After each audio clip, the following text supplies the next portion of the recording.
Vamos refrescar com mais um conto de Natal. Este chama-se A Estrela Roubada. No mercado não se falava de outra coisa. As conversas misturavam-se, as vozes soavam cada vez mais fortes e a história ia se enriquecendo com novos pormenores extraordinários. Verdadeiros ou inventados? As pessoas começaram a dirigir-se para a praça da vila e, assim que chegaram, geral ecoou pelos ares. Mas então é mesmo verdade! Já viste? É incrível! Mas quando é que isto aconteceu? Perguntavam uns aos outros. Mas aconteceu o quê? Inquiriram por sua vez os que haviam acabado de chegar.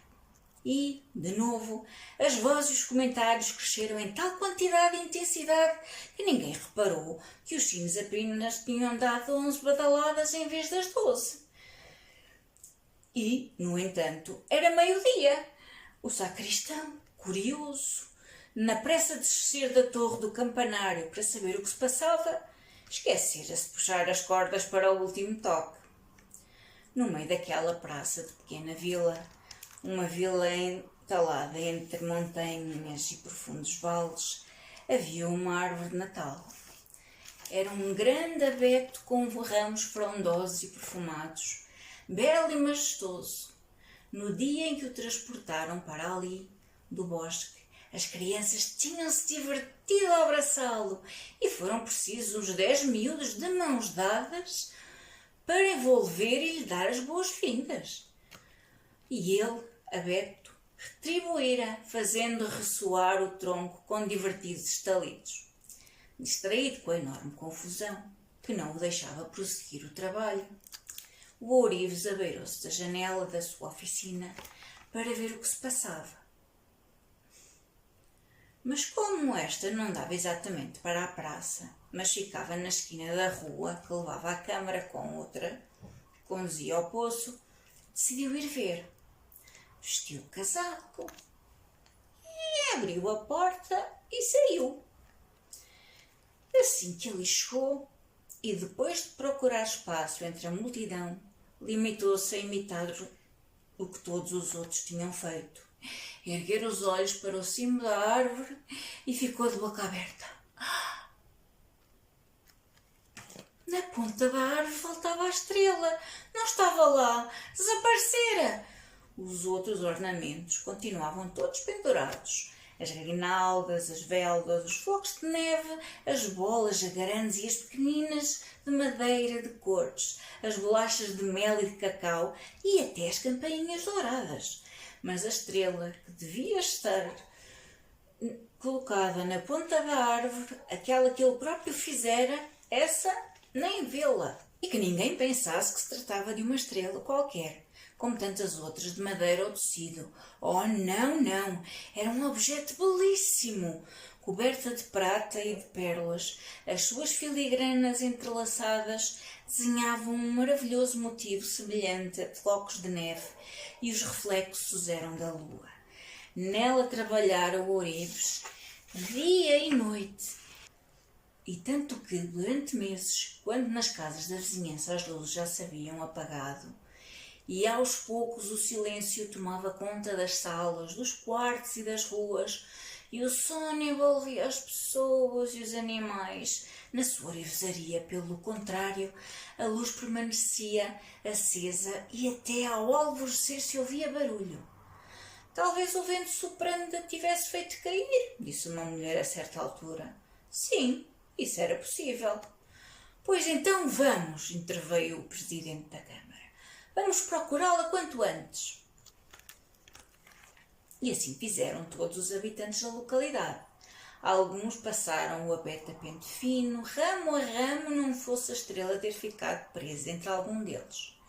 As crianças, tanto as mais crescidinhas como as mais pequenas, organizavam-se em grupos e começaram a explorar todas as ruas, todas as esquinas e todos os campos vizinhos. Um grupo de homens, comandado pelo limpa-chaminés, inspecionou os telhados e as próprias chaminés. As mulheres vasculhavam as despensas, e os guarda-vestidos. Houve gente que procurou por cima e por baixo das balaustradas, dentro e fora do poço, em frente e atrás das portas. O presidente da Câmara e o bibliotecário verificaram por entre os documentos, as folhas de papel, os livros, enquanto o sacristão e o padre viram um a um os bancos da igreja e a torre sineira. Naquele dia, naquela pequena vila entalada entre as altas montanhas e os vales profundos, ninguém se lembrou de pôr a mesa para o jantar, preocupados que estavam à procura da estrela. E, finalmente, uma coisa era certa. Na povoação não estava. A estrela coberta de prata e de pérolas não fora encontrada. Mas, então, roubada? Esta palavra, primeiro apenas pensada e depois sussurrada à flor dos lábios, era logo seguida dita em voz um pouco mais alta. Mas quem poderia ter feito semelhante coisa? Ninguém tinha motivos para isso, pois todos haviam concordado em ornamentar a árvore de Natal e em encomendar ao jovem Eurives aquele trabalho precioso. Assim sendo, talvez alguém vindo de fora. Mas alguma vez se vir forasteiro por estas paragens? A noite, entretanto, chegara. O que havemos de fazer agora? Perguntavam entre si. Mas quem terá sido? Interrogavam-se admirados e enraivecidos. Temos de pedir a Eurives para fazer outra, propôs alguém. Mas só falta um dia para a consoada. O presidente da Câmara tomou então a palavra, tentando acalmar os ânimos. Por agora vamos descansar. Amanhã iremos por essas povoações em redor à procura da nossa estrela. Todos se afastaram, continuando, incrédulos, a comentar o sucedido. O Eurives voltou para a sua oficina. Olhando em redor, desconsolado, não teve qualquer força para espevitar o lume da lareira e sentar-se no banco de trabalho. Removendo distraidamente os objetos, reparou que lhe faltavam 2 rubis, com que tencionava fazer uns brinquinhos. Mas isto é verdadeiramente incrível, pensou. Nesse mesmo instante, ouvia-se um forte ruído. O jarro de estanho que estava na prateleira por cima da lareira tinha-se virado e umas perninhas vestidas de azul escuro pareciam de dentro dele, esperneando no ar. O Eurives levantou-se de repente e foi até à prateleira, mais assustado do que tranquilo. De dentro do jarro ouviu-se gritar.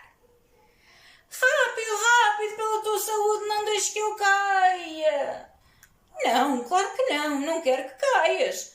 Mas o que estás para aí a dizer? Perguntou o Eurives desconcertado. Só que, ao dizer aquilo, pôs os dedos naqueles pés pequeninos e, em breve, tinha na palma da mão um homenzinho pequeno e gordinho com os cabelos brancos todos desgrenhados. Uf! Exclamou o anão, porque era realmente um anão que se tratava, erguendo-se sobre as calcitas azuis. O Eurives fixou-o e, sabendo bem, como toda a gente, que os anões gostam de pedras e de metais preciosos, apontou-lhe o indicador bem dirigido ao nariz e, com voz de poucos amigos, disse: Ah, então foste tu que roubaste os rubis. E aposto que também roubaste a minha estrela coberta de prata e de pérolas que estava no cimo da árvore de Natal. Oh, não, respondeu ele. Os rubis talvez, enfim, pode ter acontecido. Mas a estrela terás de procurá-la noutro lugar. Então diz-me onde. Deves sabê-lo pela certa, insistiu o Eurives, colocando o homenzito em cima da mesa. Tens de libertar 3 coisas, preveniu o anão com vozinha. Que coisas? Só, tens que usar 2 delas, provocava o anão, saltitando em cima da mesa entre uma bobina de fio amarelo e um tinteiro. Usar? Mas por que razão? Perguntou o Ourives, que não percebia nada do que dizia aquela estranha criatura. Por aqueles que deves contentar. E, dizendo isto, meteu a cabeça dentro do tinteiro para ver de que cor era a tinta. Mas presta atenção para que o sino não toque, exclamou fazendo eco. Então, se me deres os rubis, ajude-te, continuou, voltando-se depois para o jovem. Só me faltava esta, pensou ele. Mas a estrela era demasiado importante e representava muito para ele. Na vila, todos os anos escolhiam uma pessoa para criar uma ornamentação especial para a árvore e, desta vez, tocara-lhe a ele, em reconhecimento pela sua habilidade como artesão. Assim, sem saber porquê, o Ourives pegou no estojo vermelho com os seus instrumentos mais importantes, prendeu-o ao cinto de couro, vestiu o casaco e exclamou: Pois bem, vamos procurar as coisas de que falas. O anão tocou nos rubis que tinha no bolso do casaco, sorriu todo contente e saiu com ele. Já era noite. Estava muito frio e a neve, que entretanto endurecera, estalava sob os seus passos, enquanto um risquinho de lua espreitava no céu. A dada altura, penetrando no bosque adentro, e depois de muito terem andado, encontraram o caminho completamente bloqueado por uma enorme rocha preta. Pergunta, disse o anão. O Ourives, não podendo fazer outra coisa senão confiar, dirigiu-se à rocha e perguntou: Desculpa, por acaso viste uma belíssima estrela coberta de prata e de pérolas? Procura no teu estojo vermelho e depois rompe o que é duro, respondeu a rocha preta com voz troante. O jovem, não podendo fazer outra coisa, senão render-se à estranha história que estava a acontecer-lhe, abriu o estojo e pegou num martelo. Começou a bater na rocha. Primeiro nos cantos e depois, à medida que ia continuando, imaginando-se diante de um mineral precioso, mas bruto, no qual deveria extrair uma pedra brilhante para encastrar no anel. Delicadamente, mas com pancadas firmes, o Ourives prosseguiu e, daquela rocha enorme e preta, só restou a parte mais pequena, um diamante perfeito e luminoso, cintilante em forma de coração. Posso guardá-lo? Disse o anão, retirando-o do bolso do casaco do Ourives. Bem, o que tu querias era ficar com ele, como ficaste com os rubis. Mas como disseste que eu devia usar o que encontro, respondeu-lhe decididamente. Mesmo não sabendo ainda como, pensou para consigo. O dia estava já a despontar. Prosseguindo, o caminho tornou-se mais íngreme e a subida trepava ao longo da encosta da montanha. Ali de cima, e à medida que se afastavam do bosque, apercebiam-se de um clarão ligeiro. O Ourives não sabia se caminhava na direção certa que o seu companheiro de viagem, ao contrário do que lhe havia prometido, em vez de o ajudar, pusera-se a dormir. A certa altura, sentiu que alguém lhe puxava as calças. Sobressaltado, o jovem virou-se e viu que elas tinham ficado presas numa silva cheia de espinhos, linhosa, dura e seca. Pergunta, disse o anão, que sabia muito bem da sua utilidade. Pela segunda vez, tomou coragem e perguntou, dirigindo-se à silva. Desculpa, viste uma belíssima estrela de filigrana entrelaçada como um floco de neve? Uma voz delicada e aguda respondeu. Procura no teu estojo vermelho e depois desprende o que está preso. O Ourives procurou, de entre as suas ferramentas, a que melhor se adaptava e, tendo encontrado um escopo, começou a cortar os ramos da silva.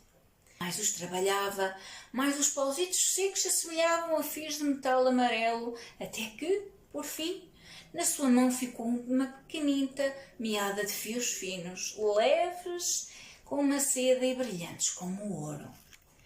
O trabalho demorara muito e o sol já ia alto.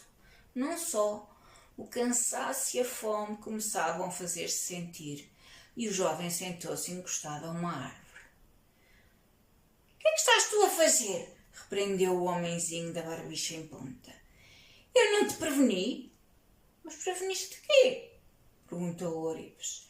"Ah, eu preveni-te. Se te esqueceste, o problema é teu." E o anão sentou-se ao seu lado, cruzando os braços. "Pois bem, pronunciemos então." Em redor só havia neve e um grande silêncio dominava estes lugares que o Ourives nunca antes vira. Com passo lento, atravessou uma extensão de gelo. Depois contornou um barranco que se debruçava sobre uma profunda garganta e caminhou até se encontrar, subitamente, em frente de uma torre em ruínas.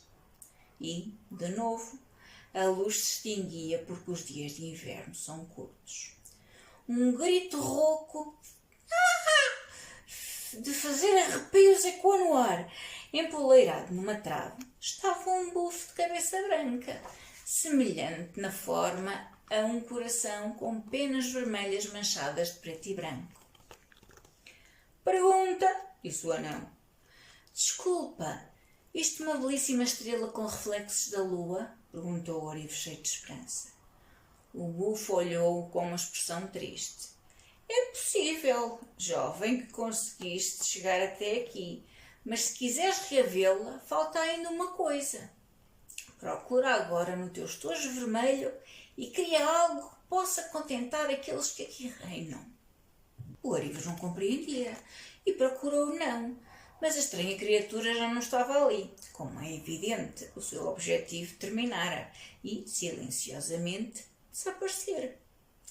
Tomou de novo coragem e, com os dedos ágeis, começou a entrançar o fio de ouro, desenhando um bordado precioso e leve. Depois pegou em alguns ganchos que levava consigo, dobrou-os e colocou no centro o diamante em coração. Aquele colar não era vulgar. Oh, não! Era extraordinário! "Pensas que será do agrado de quem falaste?" perguntou preocupado, estendendo o colar na direção do bufo. "Poderias levá-lo, é muito importante", prosseguiu, colocando-lhe ao pescoço. Assim que o pingente tocou no corpo da ave, uma luz resplandecente cegou o jovem. Quando por fim conseguiu reabrir os olhos, apareceu-lhe uma fada delicadíssima, com os cabelos compridos, finos e brancos como a neve, e com pele de lua. Ao pescoço trazia o colar do Ourives. O jovem ficou de boca aberta, surpreendido com todos aqueles acontecimentos maravilhosos que estavam a acontecer-lhe e fascinado com a beleza da fada. Sem dizer palavra, os olhos do Ourives pediam-lhe para compreender. "Simpático jovem, podes ficar tranquilo. Conseguiste alegrar-me porque me trouxeste o coração e porque agora estou finalmente livre. Há muito tempo fui apanhada numa armadilha por um cruel encantamento, tomei um aspecto que não era o meu e só uma pessoa que demonstrasse acreditar verdadeiramente nas próprias capacidades iria poder salvar-me. Vagueei durante muito tempo e quase perdera a esperança, até que te observei no teu trabalho, até que vi resplandecer a tua criação e ouvi os elogios dos habitantes da vila. Por isso te escolhi. Desci voando enquanto todos dormiam e tirei a estrela de prata e de pérolas para te conduzir até mim. Toma, agora é tua de novo." Feliz por ter ajudado uma criatura tão doce, o Ourives sorriu cheio de paz de espírito. Mas, subitamente, um pensamento assaltou-lhe a mente. A árvore de Natal na sua povoação, a ourivesaria, a consoada, é hoje a consoada. Na verdade, já era noite de 24. Lembrou-se de que os sinos deveriam tocar às 12 badaladas da meia-noite. Lembrou-se do conselho do anão e, segurando na sua estrela coberta de prata e pérolas, começou a correr.